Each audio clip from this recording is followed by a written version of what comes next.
Please, have a seat. There's also a bottle of water there. Feel free to take it. Before we actually get started, what were you told about this meeting? So, in the interest of full transparency, this is not that. My name is Benjamin, and I am a representative of that look on your face. What are you thinking? You know why I'm here, don't you? Well, allow me to be the first person to tell you your suspicions were correct. You are not crazy. Magic is much more common than most people think. The thing is, it isn't evenly distributed. Everyone has a little bit of magic in them. At various times in your life, you will have more, sometimes less. When that concentration reaches a certain threshold, someone like me is dispatched to have a private consultation. You are a magical person. I'm here to help you understand that.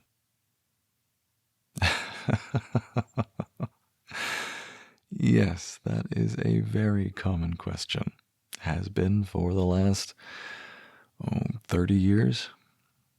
Actually, it's pretty much the only question that gets asked these days.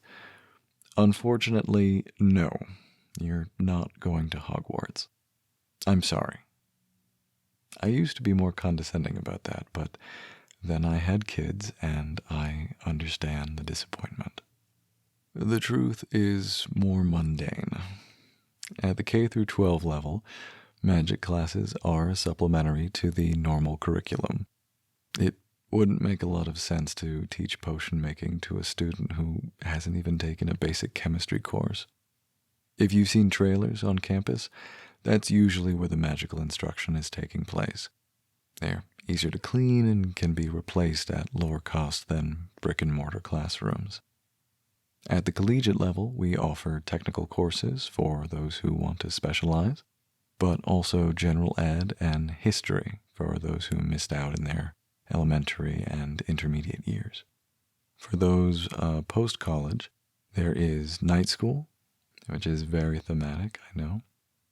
We can also set you up to audit a few classes at a local college or university of your choice. There are also a number of weekend workshops available in your area. That's a good question. There are magic schools. Many of them are scams. Magic manifests in very different ways, and to force very different people with very different talents into one dogmatic way of doing things isn't a great idea. Everyone learns differently. What real classes do is offer guidance and a place to ask questions. It's a safe space for exploring and experimenting, finding what it is that you have in you and learning how to live with it. Yes, that's a funny way to put it, isn't it? Well, I could go the old school route and say how to harness your power, but what if you only ever find a way to turn your toenails into mirrors? That's me building you up for a bitter disappointment. That may sound like an exaggeration. Here's the thing. Magic can be finicky, and what you want out of it won't always be what you get. Without wanting to be overly crude, a buddy of mine can make farts visible. It is a fantastic talent to have when you're 6 beers deep on New Year's Eve, but it has very few applications in polite society. This is a guy who grew up reading Jim Butcher novels and desperately wanted to open a magical detective agency. The neat ending to that story is he did kind of become a magical detective. It turns out being able to make gas visible is really helpful for treating certain illnesses in animals. He's a fantastic vet. No, that's not what I'm trying to say. My friend is an outlier. So, Let me put it this way. Learning in any academic setting is largely reliant on reading, right?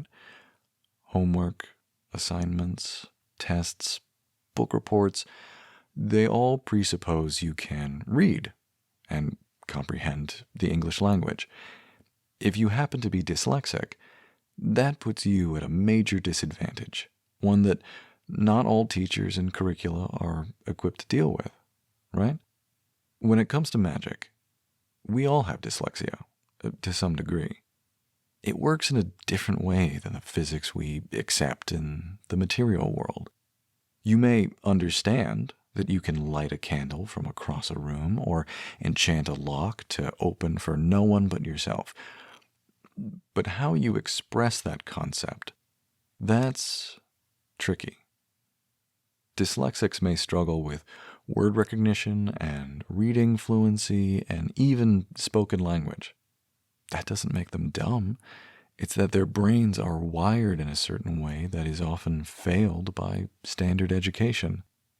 So to put any magician in a quote-unquote standardized classroom would be a grave disservice to a developing mind. And again, if we're going to talk about the aforementioned Hogwarts thing, just because you can turn the family dog pink when you're 8 years old, that doesn't mean you should skip out on a decade of math and social studies. Plus, and I hate to harp on this because I know how much your generation loves it, but imagine you were accepted to a study abroad program in an enchanted castle across a lake hidden from satellites. That tuition would be so far beyond the means of most students. And in that world, wizards can't conjure gold out of thin air, so they're scraping and scrounging just like the rest of us. Do what? Oh, sorry. Can we cast spells to make money? The short answer is no. The long answer is... Okay, let's do it like this. I'm going to give you an answer that I give a lot, which is yes and no. So, let's back up for a second. Are there magic spells? Yes and no. Yes, in the sense that there are things one can do to influence a magical outcome. For the sake of expediency, we can call that a spell. But are there books of spells that work exactly the same way for everyone who tries them? No. Or rather, there are books, they don't work that way. I'm sorry, I know this is a lot to take in, and it's very weird. That is why someone like me is dispatched to someone like you to answer questions, however poorly.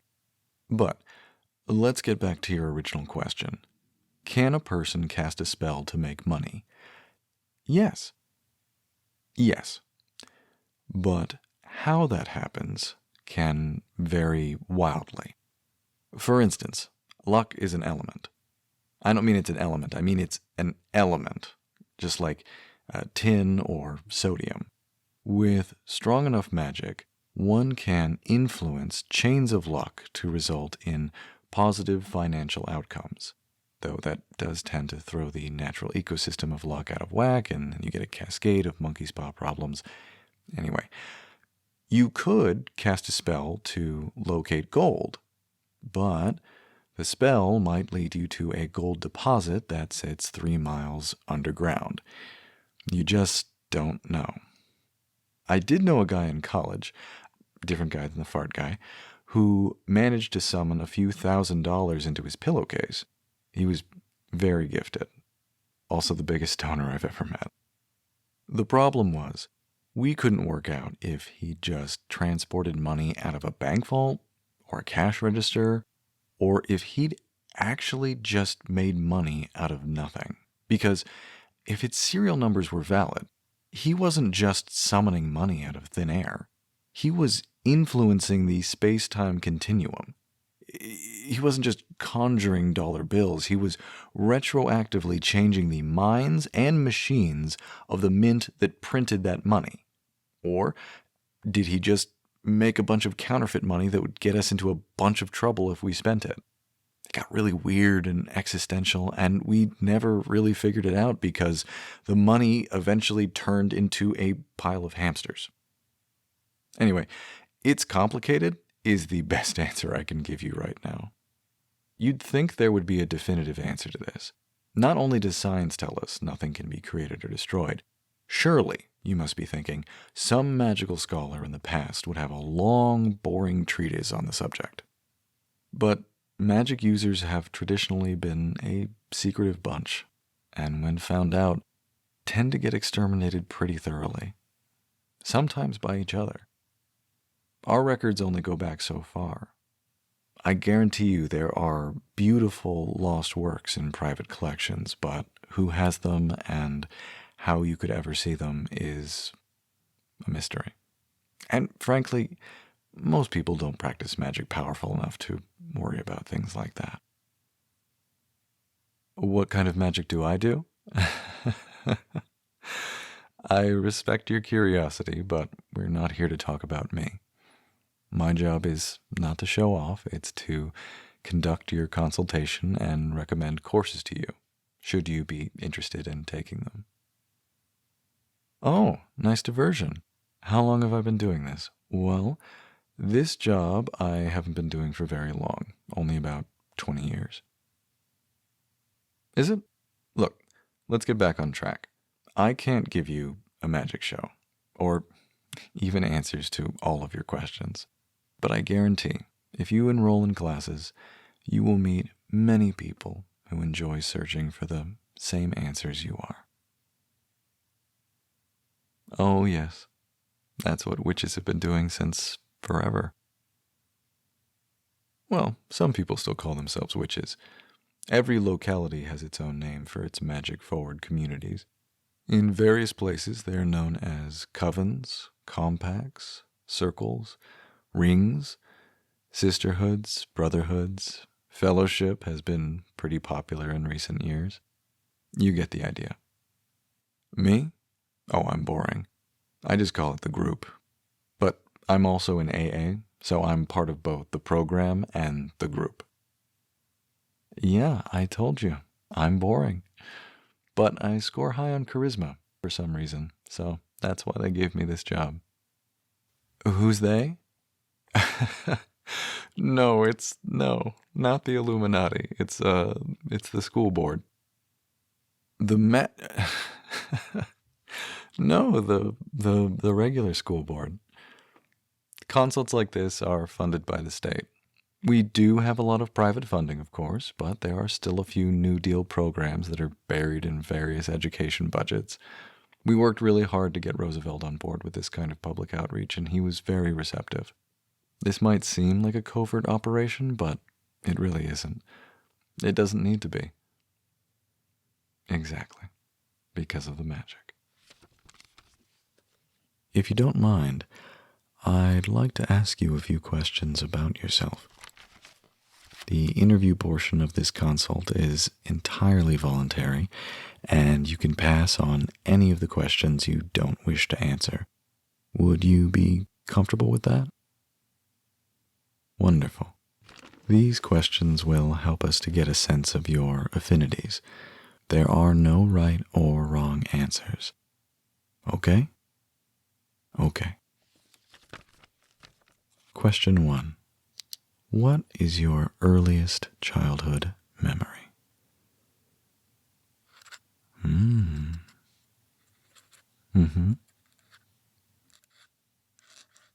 Question 2.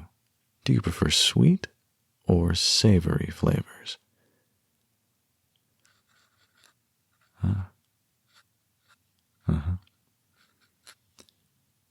Question 3. Do you often wake in the middle of the night and have trouble returning to sleep?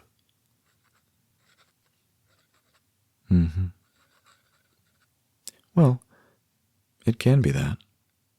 Can be a lot of things. Question 4. describe for me a time when you felt particularly happy. What happened? How long did the feeling last? How often do you return to that memory? Uh-huh. Hmm.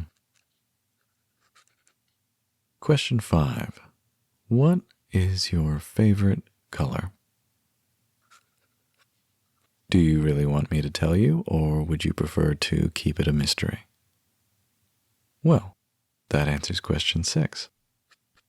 Question 7. Where do you feel most at home? Hmm.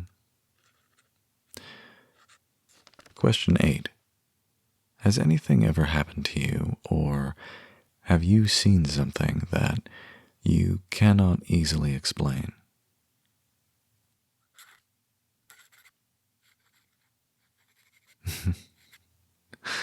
Yeah, I've been there. Question 9. Please take a look at this dress. What sound do you think it makes? Oh?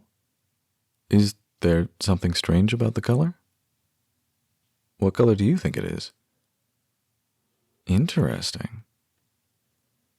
And the sound? Yes, the sound.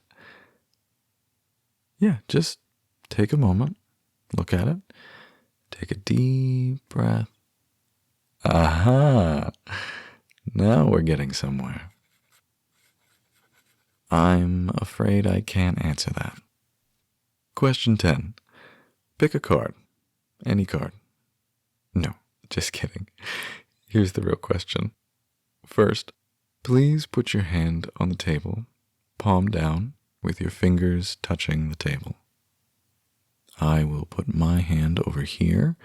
Now, look at me. Keep looking at me. Look in my eyes. We can stop at any time. Are you okay? Okay. Keep looking at me. Keep looking. Keep looking at me. Now I'm going to ask you to brace yourself. What do you think is going to happen? That's okay. Nothing bad is going to happen. I promise. I promise. Just keep looking in my eyes, and there it is. I know. That's it. All done.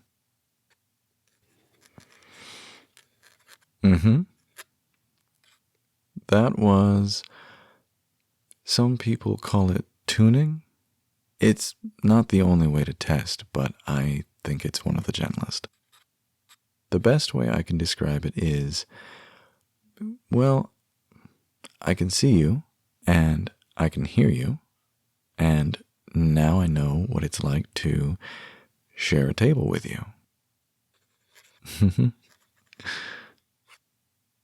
Oh, a word of advice. This table is going to have an opinion for the next hour or so. I would gently dissuade anyone from placing anything wet or sticky here. But that's it for the assessment. Oh, this isn't something we score. It's more a flavor profile. Smarter folks than me can explain the nitty-gritty. In my personal opinion, based on what you've told me, based on this table read right here, you are on the edge of something quite special. There are many and lengthy roads ahead of you. You want to know about my magic? No, I won't tell you. Ooh, another good diversion. How long have I been doing magic? A while. A lot longer than I was a blacksmith, I can tell you that. And I was an apprentice for a very long time. Stubborn. That was my flaw. But one day, someone approached me, just like I've approached you today, I was sent someone from the same town as me, which back then mattered a great deal. Someone who understood me and how I learn and was prepared to deal with my stubbornness. But you've got me talking about myself, which is something I do not do. You don't? Maybe. Anyway, here is my card. You can keep the water. You can call that number anytime. I'm always available to answer more questions, though I prefer calls before dinner time. Have to put the kids to bed and all that. There are some really great programs in this area for novices who haven't had previous exposure to magic, and many of them are free. We can get you set up whenever you'd like to get started, if you want to get started. Oh, you'd be surprised. Some people get freaked out. Some people feel it conflicts with their religion. Some are put off by the prospect of more school, which I totally get. Some people just aren't joiners. But no, your intuition is correct. Few people ever say no. Of course, fire away.